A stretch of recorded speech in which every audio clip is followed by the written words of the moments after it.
been at the club? It's fantastic. It's incredible. Watson, my dear fellow. Absolutely fantastic. Well, what's happened? You look as if you'd seen a ghost. A ghost? Brandy, that's what I need, brandy. Brandy. Yeah. Oh, thank you. Who struck you? Well, you said it yourself. It was a ghost, and without any previous warning at all, he hit me in the eye. Wait a minute, yes, I think you better have another. Well, thank you. And now I'll begin again. Who struck you? Upon my words, Holmes, it was a ghost. A ghost. Huh? Do you have a headache, Watson? It may seem humorous to you, but I mean, look, let me tell you from the beginning. Yes, please do, but start right at the beginning. Right, well, I was on my way back from the club. You see, it was about 8 o'clock. And I got into Splendor Street, and I was just opposite that little tobacconist, you know, makes that Yes, I know, yes. Go on, Watson. What did you do then? Well, I saw a man in front of me suddenly clutch his chest. He was walking towards you? How do you know? Well, I mean, you said he staggered and clutched his chest. You must have been, Yeah, that's logical. Anyway, yeah, well, anyway, I rushed up to him to help him, you see, and he's still able to mumble something about he had a heart, and he lived in 19 Hooper Street, and would I help him get there? There were no other pedestrians? No, the street was completely deserted. Good. Go on. Well, then his landlady let us in, and he was unconscious by that time, so I carried him up to his room, and I laid him out in his bed, and Holmes, he was dead. Now, look here, Holmes, he was absolutely, completely, and utterly dead. I couldn't make a mistake about a thing like that. No, of course you couldn't, old man. No. Go on, then what happened next?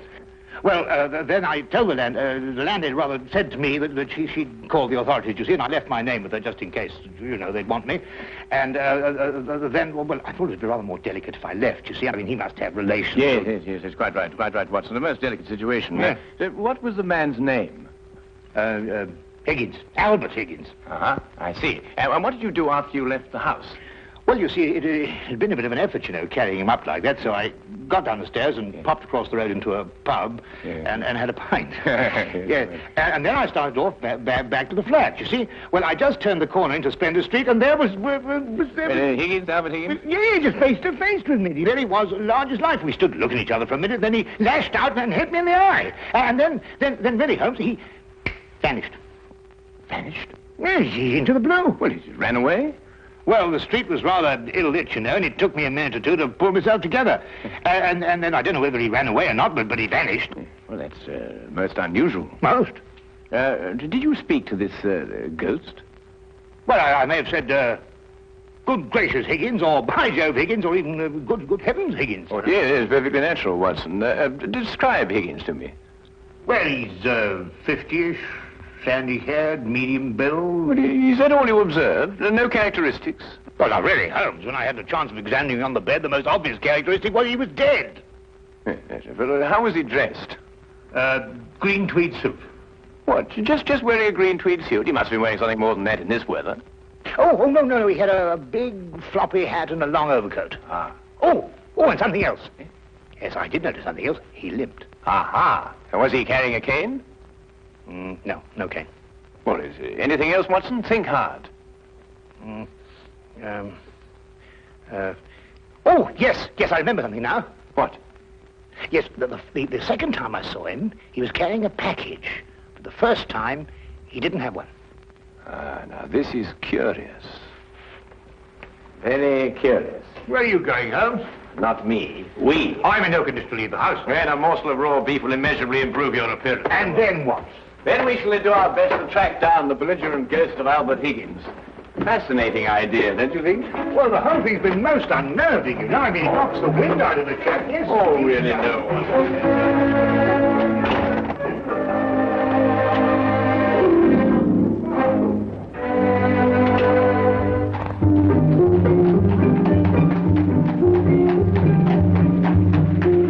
Also a rather flamboyant character by the wide, rakish brim. I see he was an artist, too. Though he hasn't painted very much recently. Notice the specks of paint underneath the brim here. And not house paint, but canvas oils. Here, what's this? How are you, Jensen? What are you doing in poor Albert's room? Oh, good evening, Mrs. Blake. You remember me, Dr. Watson? You're the bloke who brought poor Albert in. Yes. Who's your gentleman friend? This is Mr. Sherlock Holmes. Mrs. Maggie Blake, the landlady. Pleased to meet you, I'm sure, Mr. Holmes. Oh, poor old Albert. He was proper fond of life, Albert was. He wouldn't have popped off if he'd had his way. Oh, few of us would, madam. I was around to the local having me good night pint. And grieving for poor old Albert. He would have wanted a proper send-off. With a pint of mild and bitter, Albert would. No doubt he would, madam. The body, I see, has been removed by the authorities. Oh, poor old Albert on a slab. Oh, dear, dear. Have you notified his next of kin, Mrs. Blake? no, he had none. He was all alone. Oh, I see. Where was Mr. Higgins employed, madam? At the Pembroke Museum, right around the corner in Spender Street. It's a picture museum. Albert was a day watchman. A day watchman, you say? What were his working hours? 9 in the morning till 9 in the evening. Punctual as a clock, Albert was. Never late a minute. Poor Albert. He always came back from the museum, then, at a few minutes after 9 every evening. Aye, to make his supper. He was a proper good cook, Albert was. Excuse my saying so, madam, but aren't you mistaken? Surely it's a little after 8 when Mr. Higgins finished work? Because it was only a little after 8 when I picked him up this evening and brought him here. Oh, no, Doctor. It was just after 9. I marked the time because I was waiting for Albert to come back. He'd asked me to get him a cut of beef. He always came back just after 9. He'll never eat that beef now. Poor Albert won't. He'll hit you in the eye. Hmm? Oh, no. I just bumped into a door. Oh, you shouldn't get familiar with the door, if you know what I mean. Well, really, that... Yes, I think we've found out all we can for the time being, Watson. Thank you, madam. We shan't intrude on your grief any further. Poor old Albert. It really is most embarrassing about this eye, Holmes. Did you hear? She inferred. It's a terrible situation. And she's wrong about the time. It was only a little after 8. And it's only a few minutes' walk to Spender Street. Yes. Time is a curious dimension, Watson. Habit and a preconceived notion can so easily reverse the hands of a clock. And yet the clock is still in perfect working order. Where are we going? To view the mortal remains of poor old Albert Higgins.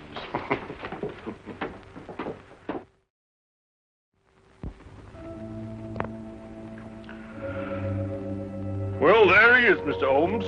Nice and peaceful, like, eh? Poor chap. See anything, Holmes? Nothing that I haven't already deduced, except that I drew an erroneous conclusion from his hat. He has painted recently, but indoors with his hat off. There are still traces of paint, quite fresh under his fingernails. What does that mean? I haven't the faintest idea. Well, you gents aren't the only ones interested in this dearly departed. Inspector Lestrade at Scotland Yard's looked him over, too. Oh, indeed. Oh, he's still here if you'd like to talk to him. Well, that should be very informative for one or the other, or both of us. I can't understand it, Holmes. I'm absolutely sure this is the man who punched me. I'm positive. But also the one who had the heart attack? Yes, I'm sure of it. One and the same. Well, he's punched his last punch. Where he probably is, they're punching him. Full of holes with pitchforks. Yes, well, I think we've seen and heard enough. Would you like to take us to Inspector Lestrade now, please?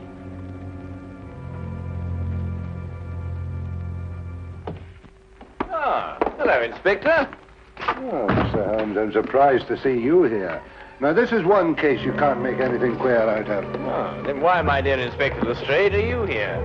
Well, when they brought him in, somebody recognized him as Pound-Note Albert Higgins. I come along to check their identification. We like to keep a track of our old pals, you know. What was he in prison for? Counterfeiting. He made the best pound note you ever saw. Yes, he was a real artist. Lestrade, there's no doubt as to the cause of death, is there? Oh, sorry, Holmes. Heart failure, no foul play. I understand you were with him in his last moments. Yes, I was with him on the street when he had the attack, and I took him home. There's nothing you could do, I suppose. Nothing. He was dead before I had a chance to do anything. By the way, what time was he brought in? Oh, let me see now. It would be about, yes, here we are. 9:45.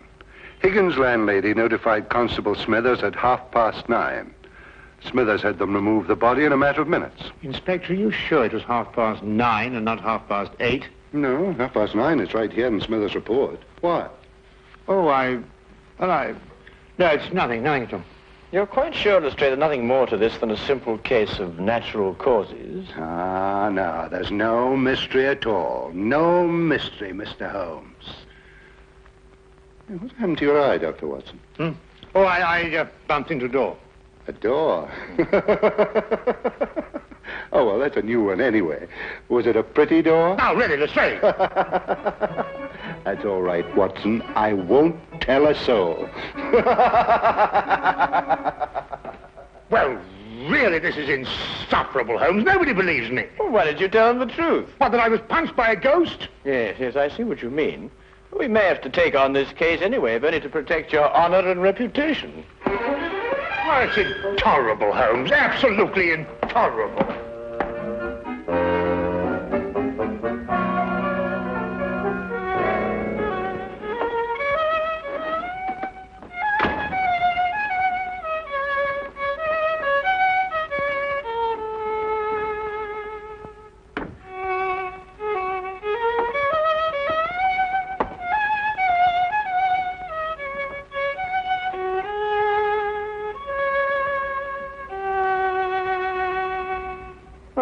Evening, Watson.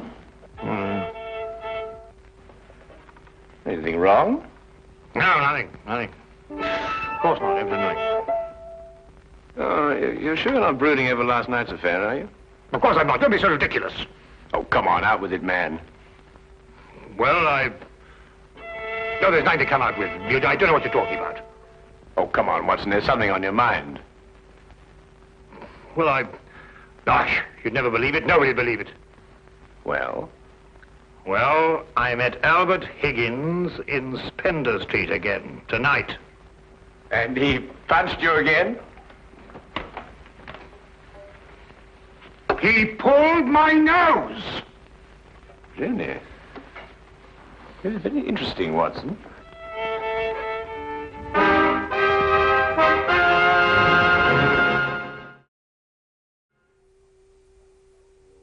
My dear Watson, calm yourself.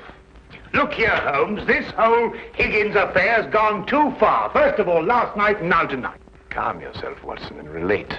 Everything hangs on this second encounter. Well, it occurred just as it had last night. I was on my way back from the club and I'd reached Spender Street. It was a few minutes ago, as a matter of fact, just after 9 o'clock.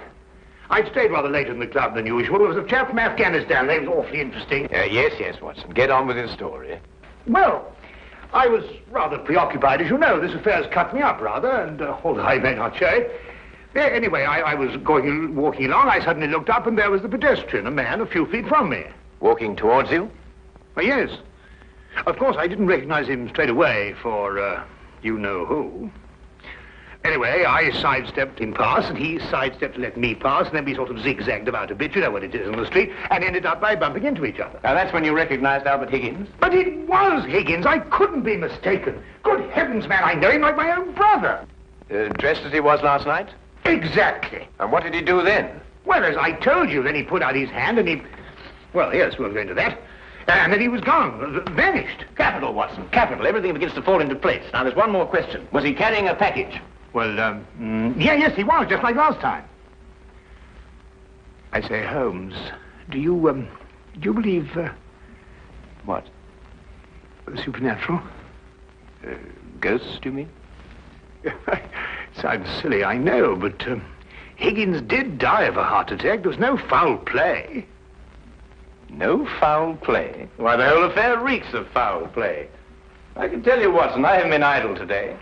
Do you know that the Pembroke Museum is showing a collection of paintings on loan from the Italian government, and that included amongst those paintings is Leonardo da Vinci's Moonlight Madonna? Well, I did read something about it in the paper. What's that got to do with Albert Higgins? Well, we must now pay a visit to the good inspector and inform him that if the ghost of Albert Higgins hadn't struck you in the eye... And pulled my nose. And pulled your nose, I would never have suspected the Moonlight Madonna would be stolen from the museum. What? Well, it's quite obvious, isn't it?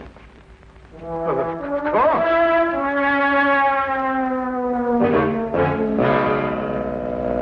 I see. Thank you. Well, we'll soon know, Mr. Holmes. But if the picture's still hanging in its place, and we've dragged the curator out of bed to check on it, well, false alarms like this don't exactly help the yard's reputation, you know. And what about my reputation, Inspector? When I say a man died a little after 8, he died a little after 8 and not a little after 9. And when I say these ghosts punched me in the eye half an hour later, hang it, he punched me in the eye. Oh, we all have our off days, Dr. Watson.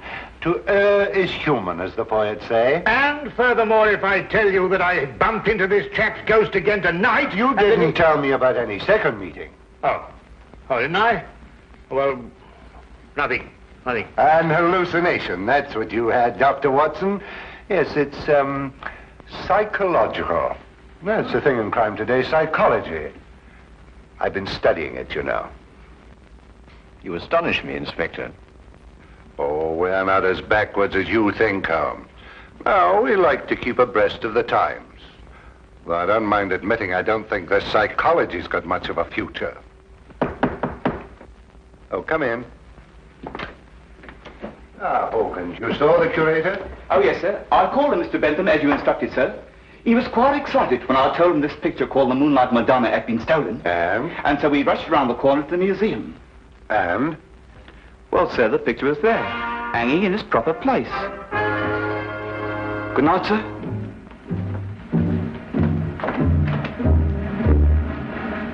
Well, there you are, Holmes. As I said to Dr. Watson, to err is human. Can I give you gentlemen a lift anywhere? Thank you, Inspector. Oh, I think it might be a good idea if we called at the Pembroke Museum on our way.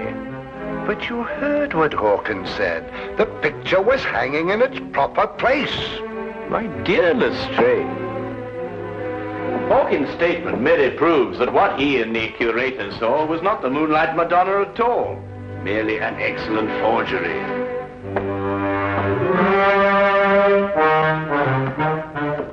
What's he talking about? Art, ghosts, my black eye, and psychology.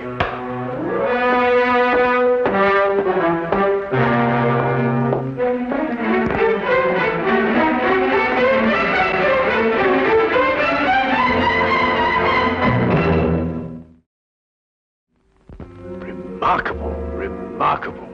Only a microscopic examination of the brushstroke shows it any different from Da Vinci's work. Of course, if you still have any doubts, a chemical analysis of the paint mixtures will prove them to be of modern manufacture. No. You've quite convinced me, Mr. Holmes. An analysis is necessary. Dear me, this is catastrophic. A rather delicate situation, eh? Delicate? The Italian government will hold the British government responsible. But the painting is an Italian national treasure. And the theft could easily affect a pending treaty between the two nations. Mr. Holmes, you must find the original before the Italians learn the painting's been stolen. The British government will hold me responsible. And the yard will hold me responsible. The most priceless of the lot, too. Yes, naturally. Well, we know who stole the painting and substituted a forgery, Higgins. All we've got to do now is find out where he hid it. What time did you leave the museum, Mr. Benson? A few minutes before 9. Higgins was still on duty. You're quite sure it was Higgins? I'm certain, Mr. Holmes. I chatted with him for a few moments, and I couldn't have mistaken his voice.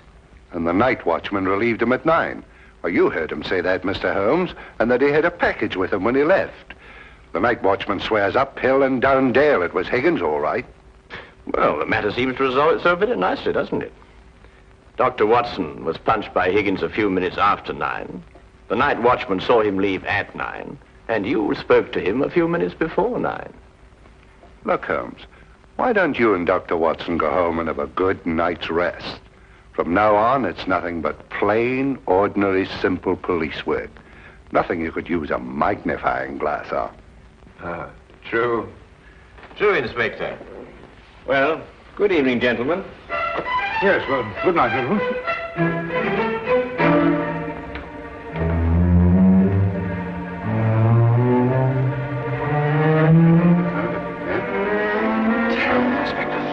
Terrible, Inspector.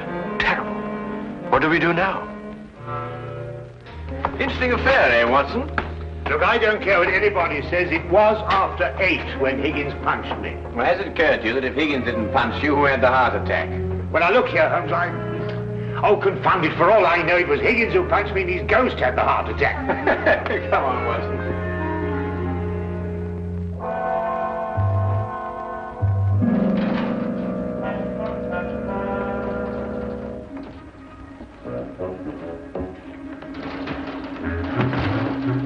We might have the common decency to tell me what we're breaking into. Shh, whisper.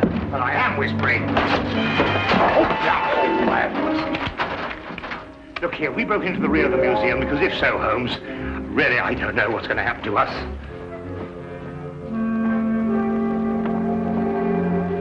Here, hold this. What? Oh.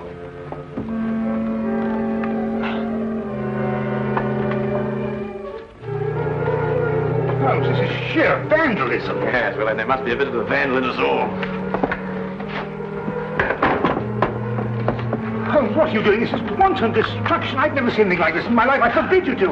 I didn't know this side of your character, Holmes. I'm shocked. Ah, just as I thought. Look, Watson. Good heavens, the Moonlight Madonna. Yes, ingenious, isn't it? And yet, what could be simpler than to attach it to the back of an old rubber painting? How on earth did you work that out? Well, I just asked myself where I would hide a stolen canvas. Holmes, have you gone mad? No. We just await events. I don't think we should have to wait very long. Holmes! Dr. Watson! What's the meaning of this? Watson, I believe you've already met Mr. Bentham in his capacity as curator of the Pembroke Museum. Allow me to present him to you now as the picture thief. Charmed, Dr. Watson. Oh, delighted. What is this? So you discovered my little hiding place, Mr. Holmes. I'm curious.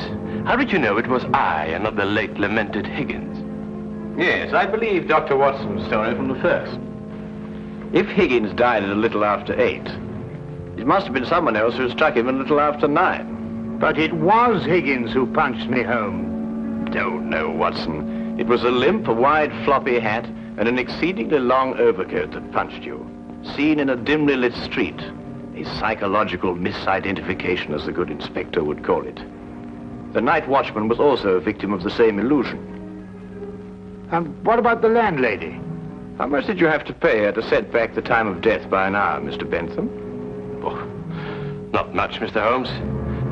How did you know it was me? Dr. Watson and the night watchman both identified the 9 o'clock Higgins visually at a distance. Only you pretended to have spoken to him. This meant that either you were lying or Dr. Watson was punched in the eye by a ghost. I believe the simple explanation. You almost make me feel transparent, Mr. Holmes. To anyone who viewed the facts objectively, you were. It's a pity that one crime has to lead to another. Yes, and I think it's a great pity, Holmes, that you broke that vase. Oh, yes. Well, it's only an imitation. Nonsense, you can't tell me that sort of work like this is an imitation. Perhaps the pieces can be... Well done, Watson, well done. You know, Holmes, you didn't have to invite him here to catch us. You put us in rather an awkward position. Oh, my dear fellow, I have sublime confidence in your ability to extricate us from any predicament in which my rashness may place us. Might I suggest that you now fetch the good inspector? Yeah, here you are. Yeah. Excuse me. I say, Holmes, Bentham punched me in the eye. Who was it tweaked my nose? Well, my dear old chap, it was absolutely imperative that I make certain that the limp, the hat, and the coat were really capable of fooling you. You? Yes, I regret to say I not only tweaked your nose, but I also pulled your leg. Oh! What?